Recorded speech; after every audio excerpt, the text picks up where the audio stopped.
fellow travelers. Welcome to the 40th level of the RPG Cave. I'm one of your hosts, the level 99 human archmage, Ryan Turford. I'm joined, as always, by the level 99 elf medic, Mr. Garret Bland. Garret, how are you doing on this lovely, lovely Monday evening, good sir? I'm doing great, man. Can't complain. I'm just chilling. No drink this time around.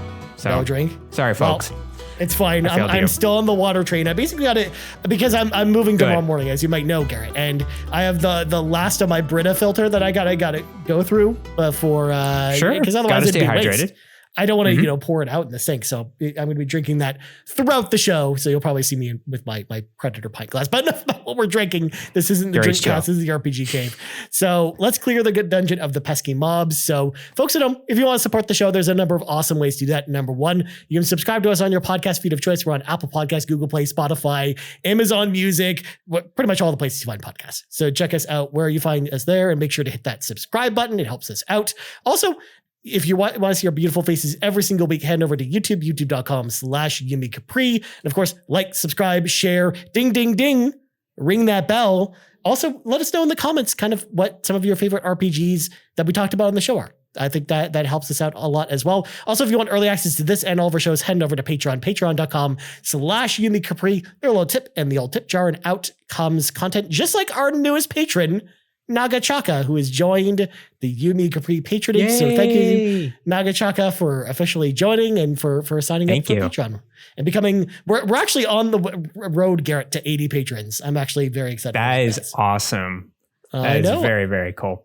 I can't believe it either. But speaking of the Patreon, Garret, this is the first time we're going to be able to talk about this on this show. But Yumi Capri Day is officially returning this year. It is. April 15th, 12 p.m. Eastern Standard Time. We'll be live over on youtube.com/Yumi Capri with a whole day of podcasts and announcements, and we're going to be playing games with the community. So we want you guys to come hang out. We did this last year, and it was basically like an 8-hour, day of fun where we just, had fun with the community. That's where we announced, of course, this show, as well as the PlayStation Drive and the Nintendo Drive. So look for maybe similar sized announcements or maybe even bigger announcements than that. Wink, wink, on Yumi Capri this year. Plus, it's a holiday. It's Good Friday. So what else are you going to do that way? Anyways, like hang out with family? No. You want to come hang out with us, Yumi Capri. It's like we're your long distance family. You're hanging out with us on Good Friday. And now, Garret, with all that out of the way, it's time to read from the sacred texts because we got a cool topic this week. And this was actually inspired by a listener question last week coming to us from Marcus O'Neill 79. So this show dedicated to Marcus O'Neill 79. In fact, if I remember correctly, we've done one of these before where it was inspired by a listener's question. And I can't remember, but I'm actually pretty sure that one was Marcus O'Neill as well, Garret. So I think Marcus has been very, inspirational for us at the RPG Cave. So let me thoughtful questions for us. Thank you, Marcus. Yeah, absolutely. So let's reread his questions from last week again. We read it on last week's show, but we'll read it again here to give viewers some context here. So yes, I've been ruminating on this one for a while. Most RPGs take place in fantasy/sci-fi settings. What are some of your favorite non-traditional settings for RPGs? Are there any settings that you haven't seen yet or unrepresented in the genre that you'd like to see a game take place in?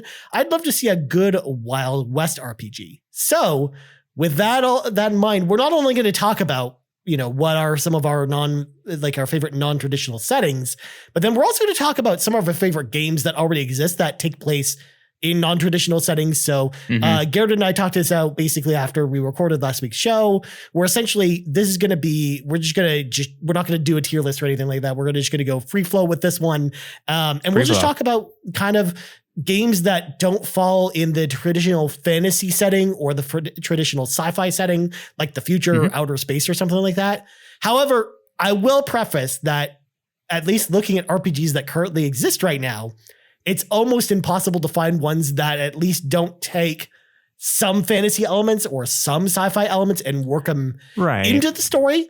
Like, for example, like any games that are like steampunk, because I would consider a game that's like a steampunk RPG that doesn't take place, that takes place in a real time in our current timeline and not, some abstract future or something like that. I would consider that, a non-traditional RPG setting, because it's not something you see very often. And it's something that, again, has a tinge of sci-fi, but it's not like, I wouldn't really quantify it as what we normally see from sci-fi RPGs, which are usually, again, super far in the future, like cyberpunk inspired, like something like Cyberpunk, or something like traditional fantasy. But Garret, does that make all that make sense?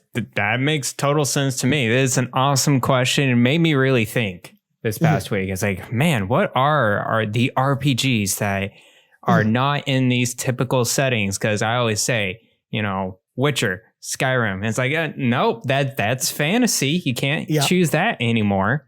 I mean, even something like Pokemon, because like Pokemon, yeah. Even though it's like, it's not your traditional fantasy setting, it's like very much a sci-fi setting in a lot of ways. It's a template, and you see it. It's a very famous thing. Pokemon is a very famous setting that's been spin off in so many times and been not ripped off, but inspired by with many other types of games and made it its own genre, like Soulsborne. And that's its own genre now. Like you have that setting, that ambience, that darkness. But we're going to try to mix it up a little bit with this episode. Absolutely. So first off, Garret, we should answer Marcus's question, first off, where he asked, like, what are our favorite non-traditional settings for RPGs? So I think that's a good place to start before we dive into the games themselves. So Garret, is there like a non-traditional setting that you like for RPGs, like not fantasy or not sci-fi? I really do enjoy the kind of like alternate history type of setting. Like I think of Wolfenstein, even though that's not an RPG, first person shooter. I would really like to see more games in that setting.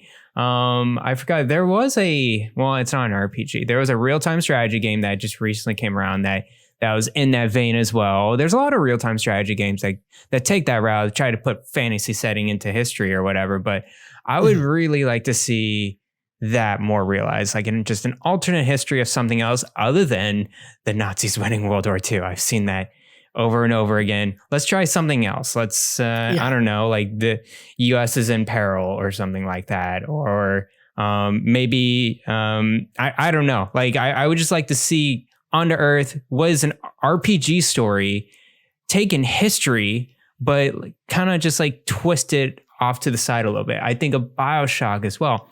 There's these games that are not non-RPGs that are doing a really good job. I just would like to RPG to, to do something different, like Fallout or something like that. Yeah. Well, you get a lot of that actually in another series, even though they take it to like, they add a lot of fantasy elements to it, but something like Dynasty Warriors, for example, which again, not an RPG, but is based off real life historical figures. It just happens to be that they're just mowing down dudes like it's nobody's tomorrow, like that they didn't do in real life, even though they, killed a lot of people. It's not like, they're killing thousands of people at a time kind of thing, but it's kind of like that idea too, where you're like, it's almost like an alternate history version with like real life historical people. Yeah, that makes a lot of sense. And yeah, Wolfenstein I think was really cool for that too. Like Wolfenstein: The New Order, because again, it was like, well, what if the Nazis actually won World War II, and then kind of explored that idea and like what the world would look like. I thought that was actually like a really cool idea and kind of cool place to grow that series, especially too, because like Wolfenstein was like, before that was very much over the top, like World War II with sci-fi elements essentially. And to the point where in Wolfenstein 3D, you fight the final boss is Hitler in a mech suit. And he That's like just has amazing, like 2 Gatling guns and stuff. Yeah. It's just like stupid and over the top, but that's just how that first game is. So it's like those new games are such a stark contrast from that. So for me, the non-traditional setting that I thought about a lot that I really like, well, I have 2 that come to mind, but the first one is actually modern day RPGs, because again, we don't get a lot of those. We don't. And you have like a tinge of stuff. Like I think of games like Yakuza Like a Dragon or Persona 5 or games like that again, like mix like fantastical elements into, present day settings, I think are really cool. And again, I've actually got some kind of on my list as far as some of the series and games that I wanted to talk about today. But I think present day, I think is actually like a really good like time period that I think just isn't used enough in RPGs. And when we do see it, I think it's actually, really well done, whether you're, again, a high school student, going to high school, or, just like a detective or something like that. Like there's a lot of good examples. And again, we'll talk about some of those. And then the other one, like past steampunk stuff. And again, there's a lot of those out there. We don't see a lot of those RPGs in those settings nowadays. But I like steampunk stuff a lot. But I don't like steampunk that's like in the future or uses like future tech. Like I like how it's like a game like Sakura Wars, for example, that explores like, the 1800s Japan, but they just are using steam technology to, power like airships and stuff like that. Like I think that stuff is pretty cool. And again, it takes some of the stuff that we would normally see in a game like, Final Fantasy, but then brings it to like a real world setting that's in the past. So I like stuff like that as well. So did you have any others besides alternate history stuff, Garrett? Yeah, I'm trying to think here. I guess both of ours, what we're lacking is a lot of just more grounded type of settings. We get so many that are like fantasy, and they're great. Like, there's many fantastic fantasy type, but it's the traditional like, oh, it's the land of the wars between these three nations. What's gonna happen to the families and the orders? And I'm like, oh my goodness, it's this again. I love how you perfectly described triangle strategy there, Garrett. I perfectly described triangle strategy and probably 2 other JRPGs by Square Enix right now this year. Yeah, I would just like to see a little bit more, like I said, like present day, or even just like within the past century, like that type of genre. I don't see as much in the RPG realm. I just think of Earthbound, and that's pretty much it. And then there's some other inspirations from that game as well. But yeah, I think that's pretty much it for me in terms of like I'll go into like my list, and that'll probably explain a little bit more of different non-traditional settings that I like. I don't want to spoil too much with this, but yeah, that's pretty much it. Yeah. And to Marcus's point, he actually suggested, the Wild West having RPGs. First of all, there are actually Wild West RPGs, and I'm actually going to talk about them.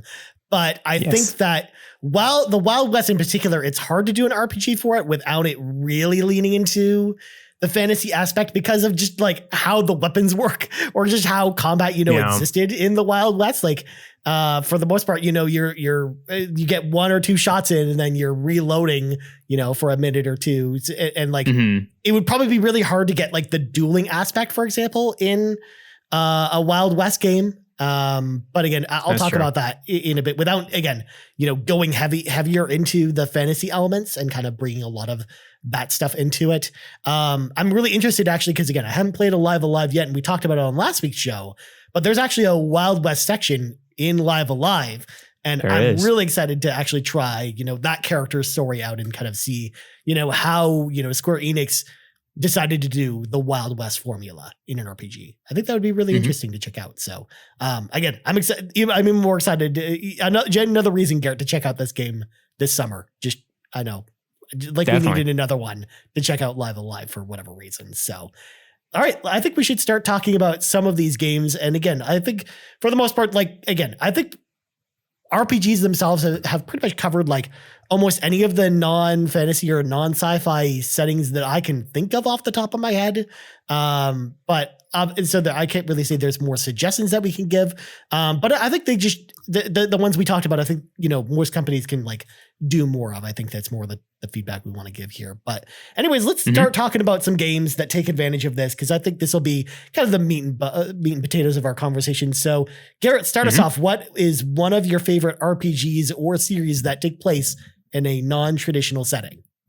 So I this first one that I chose, I did not play it to completion because it takes a long time. But what I really enjoyed about this game was its setting. It is definitely close to what they've been doing. So this is by Spike Chunsoft. They do a lot of very different, even for Japan, they do very different settings. They put in weird scenarios in there. They love to set the room and enclose into a certain cast of characters.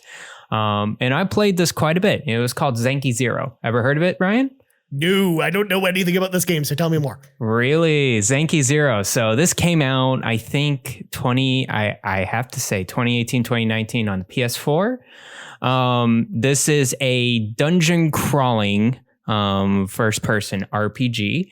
And the setting is in the near future of Japan. Not like far-flung future sci-fi. No. It's like you basically see all of Japan submerged in water. Basically, and it looks beautiful actually in the setting itself. It's not like devastating or dark or anything like that. It looks great. It's just that everything's flooded.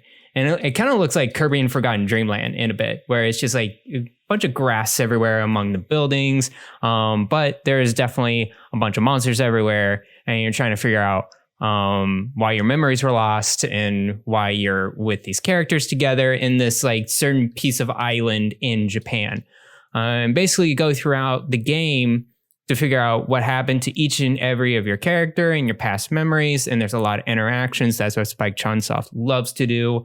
But yeah, no, it's a very realized RPG. I really enjoy the setting. That's what my favorite part of this RPG was its setting itself. It's very close, like what they do, with what's the Danganronpa. Okay. They love to bring in a cast of characters, have relationships, and like they pull back memories in the past to kind of make the connections together between them and why they're there. The biggest thing is that they're in the future and then they're clones of themselves. And then so part of the mechanic is actually aging. And so they like age quite fast in this game, and they get reborn in this clone machine. And they actually build that mechanic on top where you can level up the young version, the adult version, and the old version of each character. And then they go back to the beginning as a baby and like as a kid, and go over and over again. So very weird RPG. But I wanted to point this out that this setting was probably the most unique out of all the RPGs that I have played. So I just wanted to shout out Zenki Zero, which goes on sale quite a bit on PlayStation, by the way. So nice. Check it out. That sounds like really unique and cool. Like I didn't know anything about this game before you started talking about it. And now I'm kind of want to learn more, especially because again, like how often do you see like aging as a mechanic in any video game besides Sifu, which just came out? Like that like never happens in any video game. Or I guess The Sims as well is another game, I guess, but that doesn't really count. So yeah, that sounds really cool. I'm actually interested to check that one out. And yeah, definitely a good use of non-traditional, RPG settings there for sure. So definitely. All right. My first one is actually a series because there's more than one game, but they all take place in a non-traditional setting. And of course, it's one that Garrett probably could have predicted that I would want to talk about, especially going back to Marcus O'Neill's question. So the first one is actually a series of Wild West RPGs from Sony. Wild Arms is the series that I wanted to talk about, of course. This goes all the way back to the PlayStation 1. I haven't played all the Wild Arms games. I've only played the first two on PlayStation 1. There were more on PlayStation 2, but they've become pretty rare and expensive, and they've been kind of hard to track down. But I've wanted to play them for a while. I know the third one is on PlayStation 4, and you can play it that way, but I just haven't got around to playing it yet. But these are like really cool blends of the Wild West and some sci-fi elements. Again, like it's not a traditional sci-fi setting, but again, to do a Wild West RPG, I think you do really have to mix in a lot of fantasy or sci-fi elements into it. And Wild Arms definitely does that, where it almost feels like a mix of like some of the technology you'd see like that's more like ancient technology, like you'd see in something like the Tales games, mixed with Wild West and kind of giving you that Wild West aesthetic.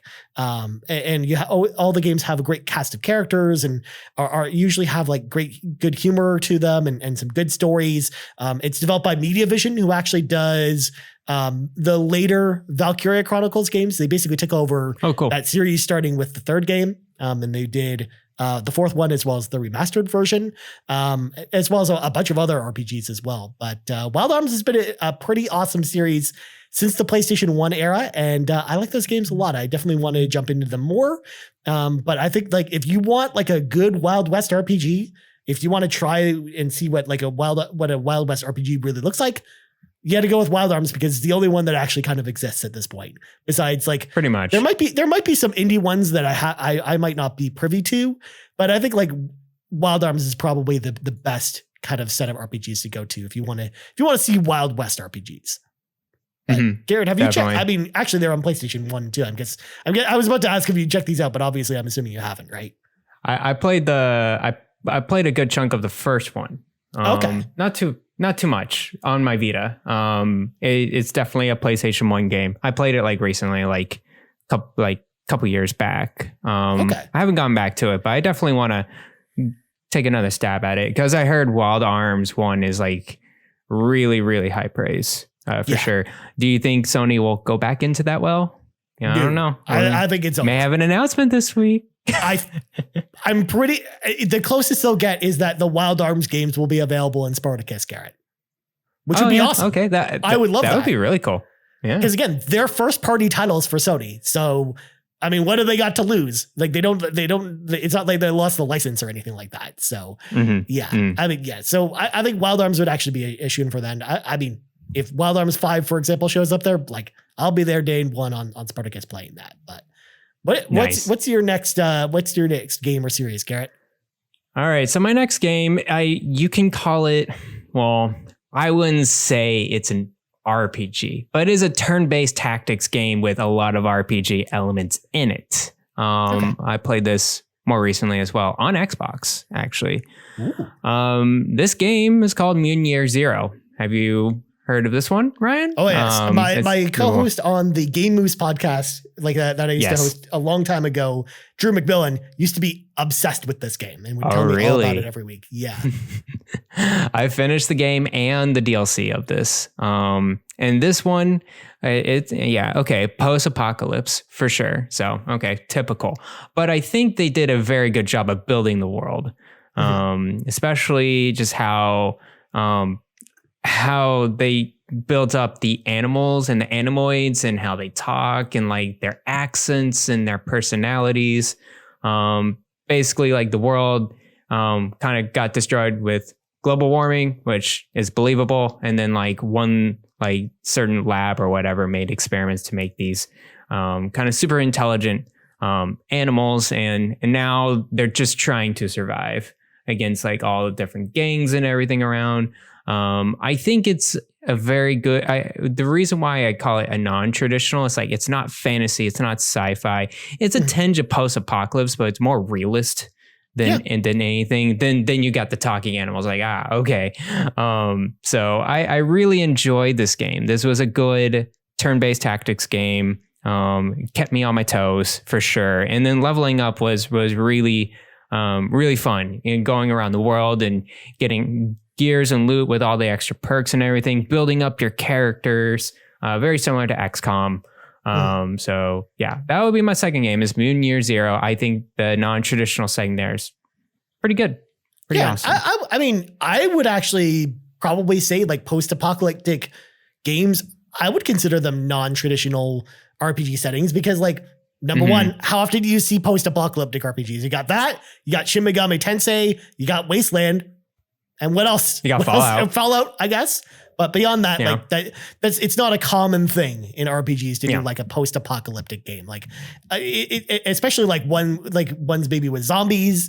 We don't see stuff like The Last of Us or Dying Light or anything like that. Like get like RPG iterations or anything like that. They have like RPG elements, but yeah, it's not common to see like post-apocalyptic RPGs. So I definitely fit. I think it fits more into that camp than you might think, Garrett, or you might be giving it credit for, I think. But yeah, that's a good one actually. And again, I know that's a game that a lot of people missed when it came out. Like it came on Game Pass and then it kind of came and went. But I know a lot of people like that game, including Drew McMillan, who used to talk my ear off every week about that. So there you go. But my next one, I mentioned it before actually when talking about Wild Arms, and that's Valkyria Chronicles, because Valkyria Chronicles is a series that takes place in an alternate version of Earth, but it takes place, it's basically an alternate version of World War II. So it is kind of like what you talked about, Garrett, where it's like an alternate history game.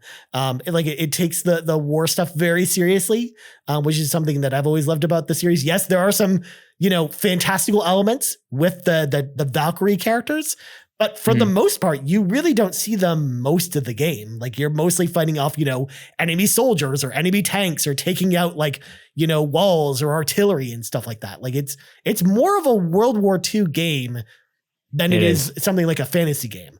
And that's something I really like about that game and respect. Because again, to your point about, alternate history stuff, it's not very often we see, World War II era RPGs. And this just, again, added the tinge of fantasy stuff, but it is very much like a war game, I think, first, a war RPG, and then, a fantasy game kind of second. So I think it definitely fits in there. And again, the Valkyria Chronicles games, if you've never played them, they're basically also strategy RPGs, very similar to, something like XCOM or something like that. But they're very much RPGs where essentially you basically take control of each of your troops, and they can only move a certain amount. And then you can basically do like third person shooting from there to take out the enemies.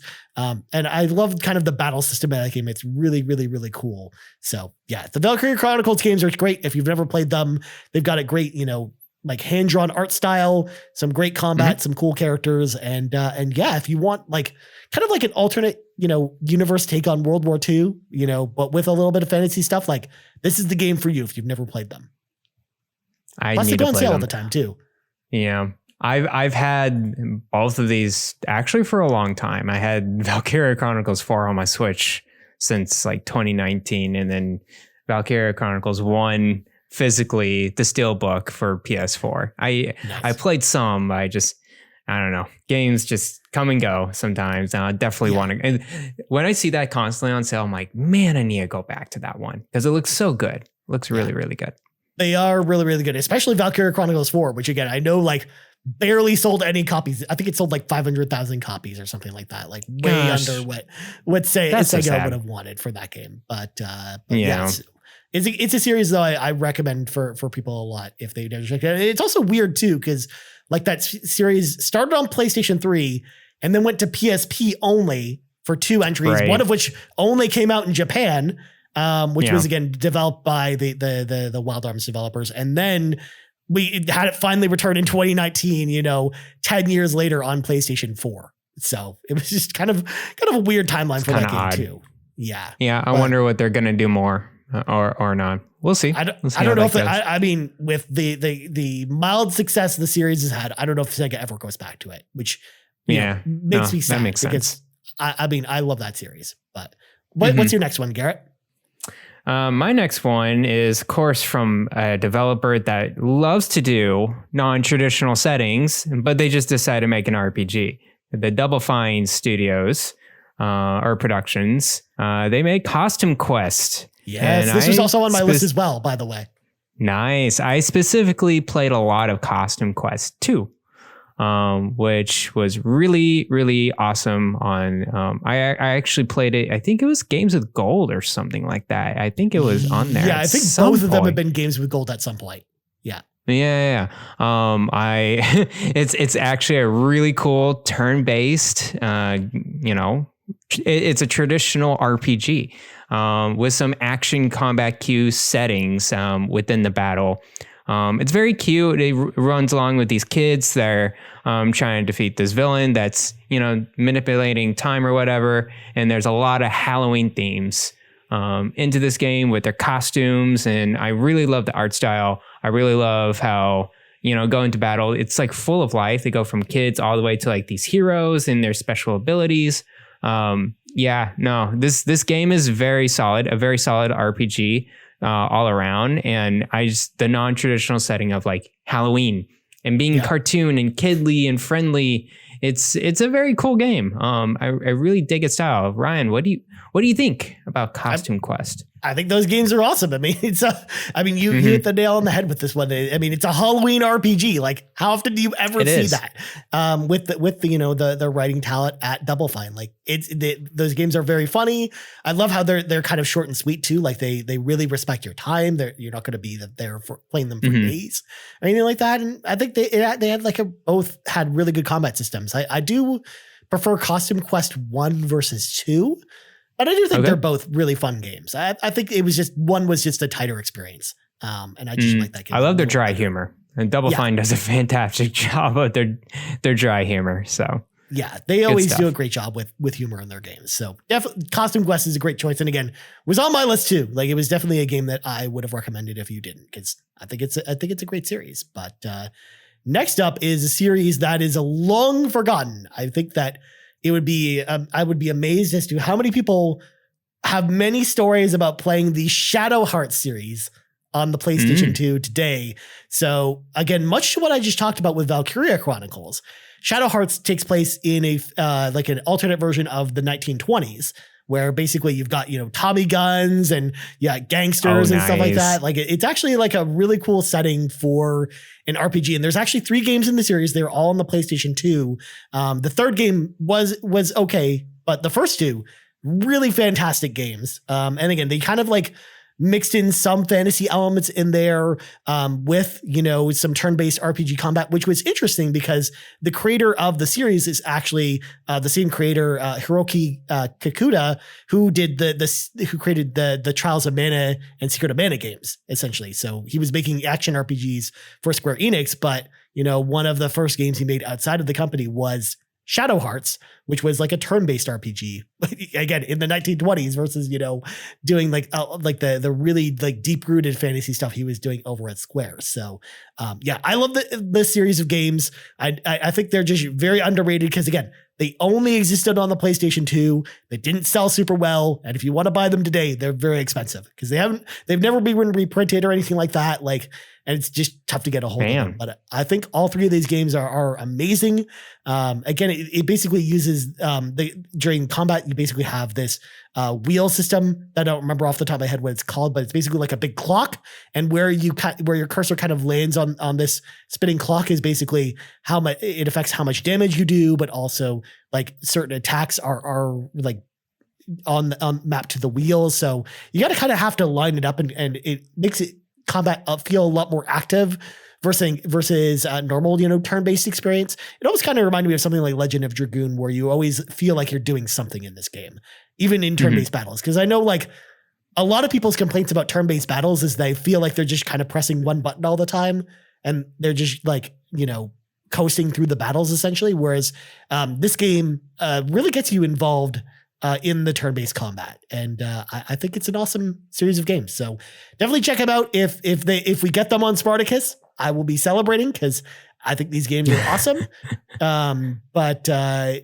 We'll see. I don't even know who owns the license to Shadow Hearts nowadays, by the way, because I haven't even heard of this series, Ryan. Shadow Hearts? Yeah, so wow. the Shadow Hearts series was actually published in North America by Midway, which is no longer in business. So I don't actually know who owns the rights to Shadow Hearts anymore. Like, in theory, it could be Xseed, because Xseed did publish them at one point, or Infogrames, which doesn't exist anymore.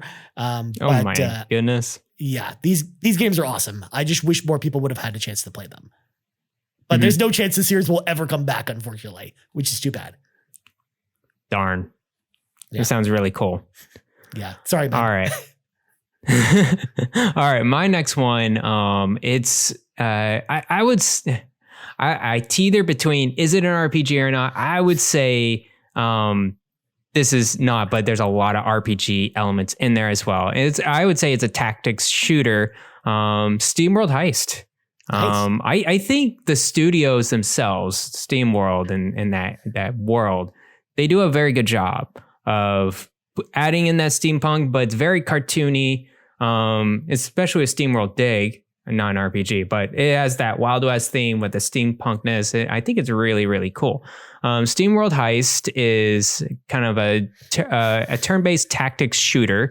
You have your gang of robots or whatever, and you kind of just go into these missions trying to get the loot, basically, and get as much money as you can throughout the level. And it's 2D. And so you kind of have to go through like certain levels, and there's kind of like this fog of war kind of area. And then sometimes enemies do appear, and you kind of have to like align your guns or whatever to shoot them in the correct spot. It is turn-based, so they'll go and you'll go. I like the certain gears that you pick up, and then like the perks that go along with it, leveling up. And managing your squad as well throughout that level. How much do you go into that level before you need to get out and go back to your home base? I very much enjoyed this game, and I think it's it could be sci-fi, but it's also steampunk, and it's very it has that again that realist, grounded type of area that is not like a Mass Effect or something like that. It's a pretty cool game. Have you played this game, Ryan? No, I haven't played that. I've played some of the SteamWorld games. Like I've played SteamWorld Dig and SteamWorld Dig 2, but I haven't actually played SteamWorld Heist. But it sounds really cool. Like the setting for the SteamWorld games is actually really cool. And you described it perfectly, where it is kind of like steampunk Wild West. So if you're into that thing, like first of all, like you should be checking these games out if you haven't been, because whether you like, the more Metroidvania style SteamWorld Dig games or, something more tactical like SteamWorld Heist, like I think they do Image Informed, which is the company that makes them, does like a lot of like interesting ideas in that world. And like no 2 or 3 games really feel kind of alike, but they all kind of exist in the same setting, which is kind of cool. Like I like the idea of that. So yeah. It sounds pretty cool. Like I've never checked it out just because again, like it just wasn't on my radar and time. Yeah. But it's on sale quite a bit on every platform. I got this on Switch for like maybe like $3. I got like the Ultimate Edition too. A very good game. I know, right? A very chill game to like, you're watching a show and it's like, okay, now I'm going to just plan out my attacks in a throughout a level. I think it's one of those games where it's like, it's a filler game that you can just, listen to a podcast or something like that. Yeah. It's a good podcast game. That's usually how I describe it. Good podcast game. Maybe you listen to this podcast while you're playing that game. There you go. I tip my cat to that. All right. I've got 2 more left. My next one is a beloved RPG that people ask all the time, when is this ever coming back? And I don't think it's ever coming back. I'm just sorry, I'm just raining on people's parades today. But my next one was a Dreamcast classic, Skies of Arcadia. This comes to us from Sega. It was a first-party Sega game, and it's basically a steampunk game about sky pirates. So nice. And I will say, people know me from talking on other shows. I don't like pirates. But if a game is able to pull me in with its gameplay mechanics and is a good enough game on its own for me to kind of, get past my dislike of pirates, then I will totally be into it.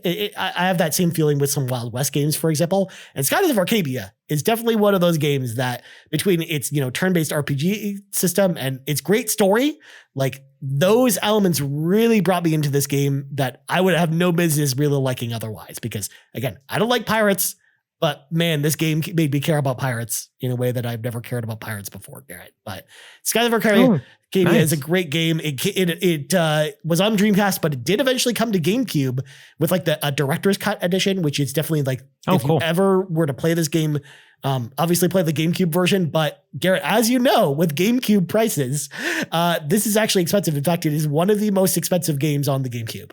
So of course it is. Of course it is. I'm just trying to break people's banks today with all these, expensive RPGs. But Skies of Arcadia is an amazing game that, again, kind of like Shadow Hearts is another series that I know will never come back because not enough people have played it to really, get into it. Because again, it was a game that didn't really sell well at the time because you have to remember it came out on the Dreamcast and it came out in, 2000 on the Dreamcast, when the console was, pretty much dying and people were kind of abandoning ship with the console. And then when it came to GameCube, they just didn't print enough copies of it. So they were kind of in a no-win kind of situation with this one. And this was by Sega as well? Yep. Another Sega one. Oh, okay. Sega, you just need to fish them back, get it revitalized like Square Enix, we just need that type of revival. Well, in 2019, that's when we actually saw the release of Sakura Wars and Valkyria Chronicles 4. That's true. Which were 2 like games game series that I never thought we would see the light of day again. And that was them kind of experimenting with older franchises that have been dormant for so long that people always ask for to come back. But unfortunately, like I just don't think I think if that experiment would have succeeded, then we probably would have seen something like Skies of Arcadia come back.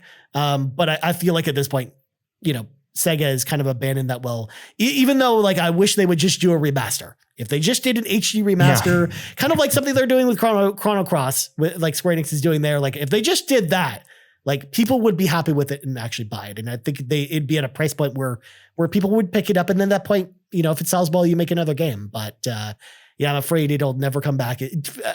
Much chagrin of like everyone's, you know, internet petitions asking for this game to come back, which is too bad. You know, maybe that's a business opportunity for a small studio to be this classic port house. Basically, it's like, hey, just give us a fixed fee and just like we will make it as great as possible on the current gen consoles and platforms with a little bit extra bells and whistles here and there, like save states and, you know, sharpen filters, or, you know, flip between old and new skins, Japanese and English voice acting or something like that. I don't know.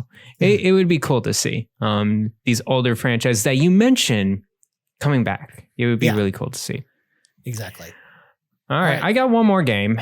Perfect. And it's my last one. And of course, I think I've spoken about this game quite often. It's probably my third time mentioning this, but I think this is one of the big reasons why I love this game. Transistor by Supergiant Games. You could say it's a traditional setting because it's all sci-fi, but it is totally well realized sci-fi. It's far in the future, like very far in the future. It's like thousands of years or something like that.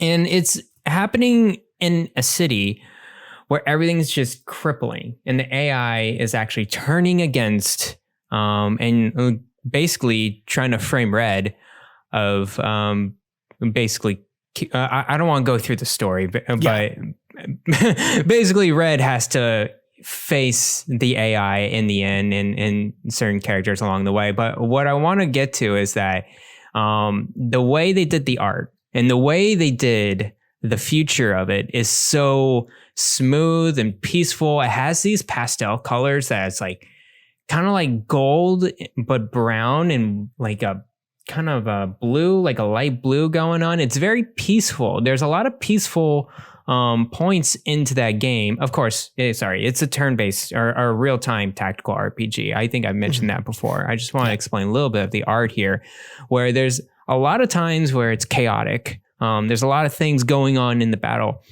And then what they really like to do is drop these points of peacefulness in there. It's like, here's beach.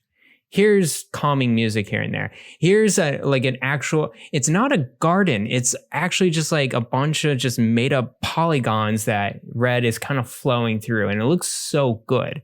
And that's what I think really captured me this game, is the way they build that world in this non-traditional setting of the very, very far-flung future.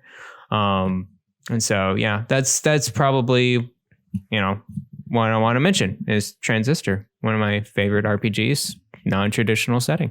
Nice. And actually, I mean, I know you talked about it a lot. Like if you back on our indie showcase episode, where you went like kind of did like a 10-minute or 10 to 15 minute kind of deep dive on that game as well. So if you want to hear kind of more of Garrett's thoughts about Transistor, go back and listen to that episode. But I think it's definitely a great choice as well. Again, I know that like when you first said that, I thought I had to think about it for a second. It's like, yeah, like I remember just like the opening kind of cutscene for that game looking like real sci-fi.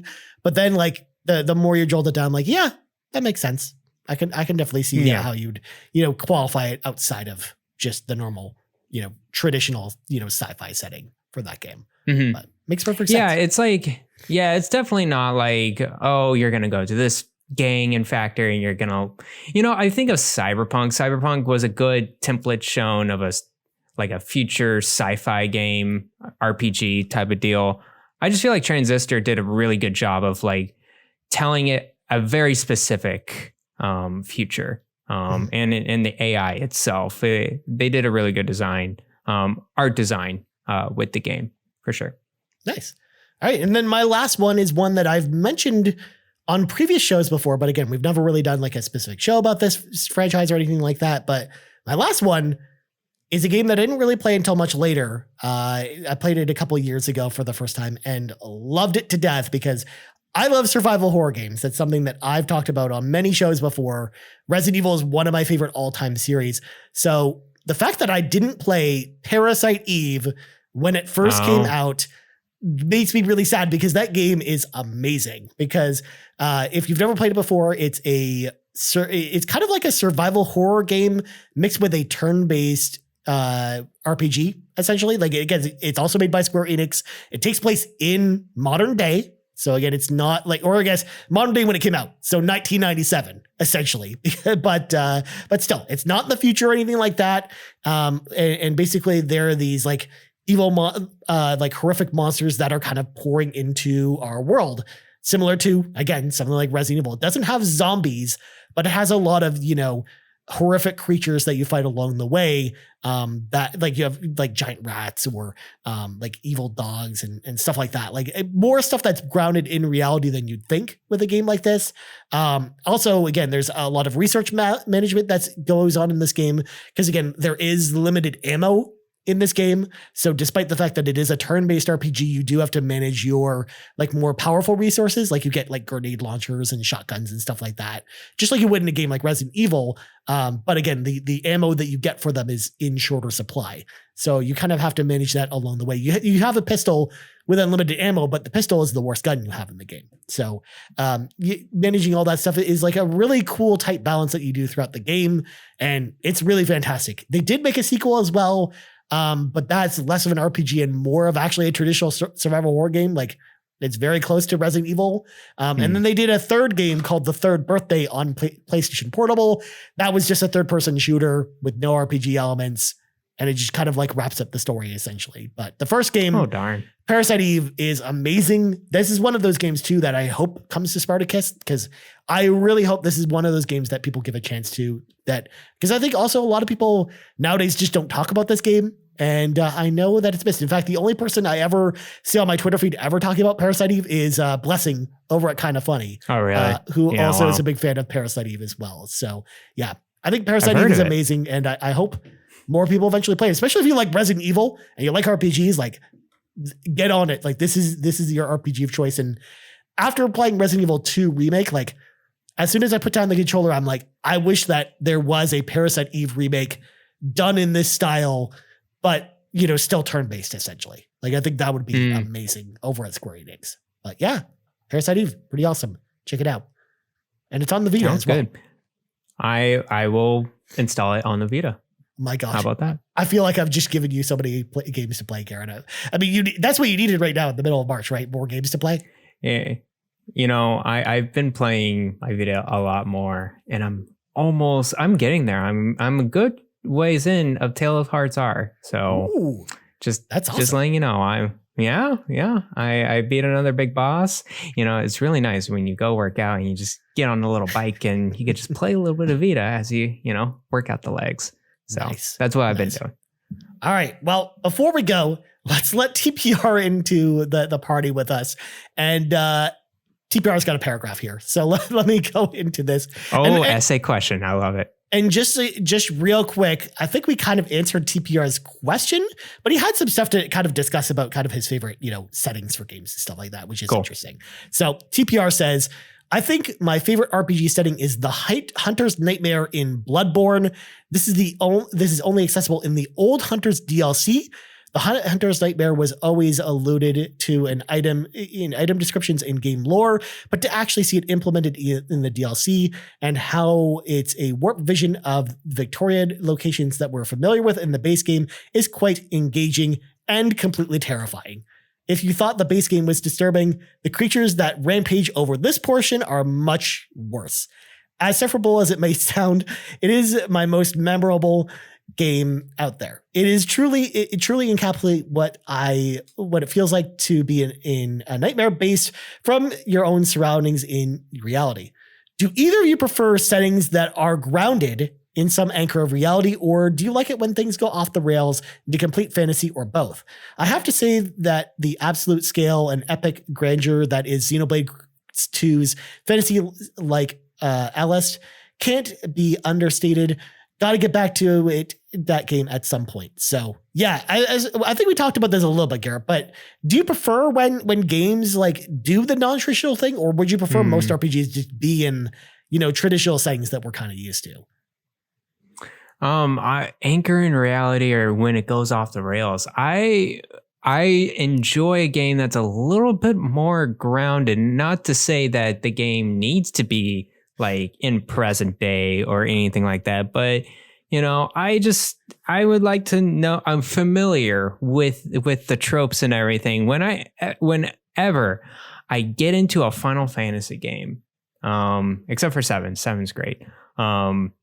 I feel so lost to what is going on just because there's these characters that come together in this kind of like fantastical setting. Final Fantasy X did this to me. I had no clue what was going on in that game. They were going from world to world and they were just like doing their thing. And I'm like, all right, we're in this underwater city. Now we're going to fly into this majestic, like overtone city. And I'm like, what is happening? I don't understand it. I'm sure it's a great game. I'm not saying that these are bad games, but Final Fantasy really confuses me. At least some of them do. So yeah, I really do like the games that I'm a little bit more familiar with. Fantasy type in terms of like Skyrim and Witcher, like the Western type of RPGs. I'm really down for. Your orcs, your dwarves, your dragons. It's familiar. And I also like, as you said, I think is an overtone like in this episode is that we like more grounded stuff, or we prefer more grounded stuff to at least see more of that in RPGs. I don't know. What do you think, Ryan? Well, first of all, Garrett, if you needed a Final Fantasy game that just makes too much sense, I mean, there's a game out there for you. Stranger of Paradise, Final Fantasy Origin is the game for you. Oh, no. Because it's grounded in reality, because Limp Bizkit exists in that universe, and iPods and cell phones. But it's also, fantasy setting. No, I can't even say that with a straight face. I'm sorry.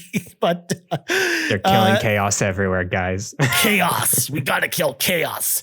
But to answer your question, yeah, I think I like when a game takes the risk of doing a non, traditional setting and tries to do something a little bit different. Or even if a game is in a traditional fantasy setting or in a traditional sci-fi setting, I like when they play around with those concepts in a good way. And again, Final Fantasy VII is a great example where, yes, it's in a, sci-fi futuristic setting, but there's a lot of like, old school fantasy elements that permeate throughout that game, like magic or the way materia works, or the fact that people fight with swords, despite the fact that it's the future. Yeah.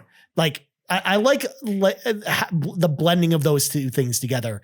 Just like when I described Parasite Eve, I like the idea of kind of two different genres coming together where, again, you normally wouldn't see that a survival like horror setting in an RPG, but the ability to kind of blend those two together, I think, is really, really, really cool when it happens. And it just leads to some great, unique games. So I personally always kind of rather, I guess non-traditional is probably what I lean towards, but I mean, you can't just eat off those alone because otherwise you'd run out of RPGs to play pretty quickly. And we also didn't mention it, but you've also got games like Persona and The World Ends With You and Alpha Protocol. Oh, yeah. I didn't put them on my list because we've talked about them enough on this show, especially Persona, where it's like, we did a whole episode about that. And then I talk about Alpha Protocol every time I can. But I get like games like that also kind of meet these criteria as well. So yeah, I like all that stuff as well. Also, I'm kind of surprised you didn't say Bloodborne, reading over TPR's question, because I think that's a pretty good one too. It's a great one. I'm still in the middle of it. I'm still struggling with this game. It's fun. It is a very fun game. And I'm getting the Soulsborne formula. I am. But I think the bosses are just still a little too, how do I put it? It's a little cheap. And like when I say Bloodborne is cheap, I know other Soulsborne games are very, very it's like, if you think this is hard, like look at Sekiro, look at Dark Souls 3. And I'm just no. Garrett, I'm going to throw it out there. Like, I would love to see you play even the first boss in Ninja Gaiden Black on Master Ninja difficulty. Oh man. If you want a game that's really hard and punishing, you got to play Ninja Gaiden Black. That game is equal parts amazing, but also tear your hair out difficult. So there you go. The pacing and like I think the pacing of Bloodborne is it's controlled of how skilled you are, really. It's like how patient do you want to be and how, you know, hack and slash do you want to be? It's gonna be slower for you if you're less skilled and you just not really good at dodging or not really good at like making sure you hit the right point. I'm sure you'll learn more and more. I'm not saying that, but I think it really depends on your dexterity and your timing. And if you don't really learn that much, it's going to be a slog. It can be a slog. Yeah. For these games. Well. I love the world of Bloodborne though. It is so weird. It is so dark. When TPR says Old Hunters DLC is darker than the base game, I'm like, how can it be darker? It's just like rats running everywhere. There's like birds just like flopping on the ground, and I'm facing like these weird ghouls. It's just so grotesque. Anyways, I think I'm good. Especially like Bloodborne 2, I think it's like it's the closest to what I would interpret like what a modern Castlevania game would look like, essentially, as far as like the setting is concerned. So yeah, I think it does a lot of stuff right. But anyways, Garrett, we got to get going because I got to take these boxes and, you know, move them to Toronto. But before we go, gotta move. Garrett, plugs go. You can follow me at Twitter at Bland Explosion. You can also find me at the Nintendo Shack, part of the Play Some Video Games Podcast Network, where we're live every Thursday nights over at twitch.tv/PSVG. And you can find it at podcast services around the world, including Spotify, YouTube, and Google and Apple and all that fun stuff. All the places, even twitch.tv/PSVG. There you go. Yeah. As for me, you can find me on Twitter at Ryan Turford. You can find us on Twitter at Yumi Capri's, on YouTube at youtube.com/Yumi Capri, as well as podcast services around the globe. Also, don't forget about Yumi Capri Day, April 15th. We're going to have an awesome day. Please be excited. We might have some Megaton announcements to announce there. But anyways, for Garrett Bland, I'm Ryan Turford. This has been the 40th level of the RPG Cave. And we're out. Bye-bye. The RPG Cave's mana is powered by patrons over at patreon.com/YumiCapri. And from the bottom of my heart, I want to say thank you to our over 70 patrons, starting with our Capremium producers, Dallas Ford, Jonathan Brown, the man behind the music on the Xbox Drive and the Nintendo Drive. You can check out his new album, In My Element, over on Apple Music, as well as his website, and Lee Navarro, the fearless leader of the Phoenix Overdrive Extra Life team. Our platinum producers, Robbie Bobby Miller and Trucker Sloth, and our gold members, Argo, Brandon Myers, Dallas Robbins, Dano, Emily O'Kelly, Foolish Fuji, Joel Brooks, Jose Jimenez, Mac Time, Marcus O'Neill, Mr. and Mrs. Nasty Boots, RJ Kern, Skinny Matt, Tony Baker, and Xavier Reyes. Thank you all for all of your support. And if you're interested in joining the Patreon, head over to patreon.com/YumiCapri and pick the tier that's right for you.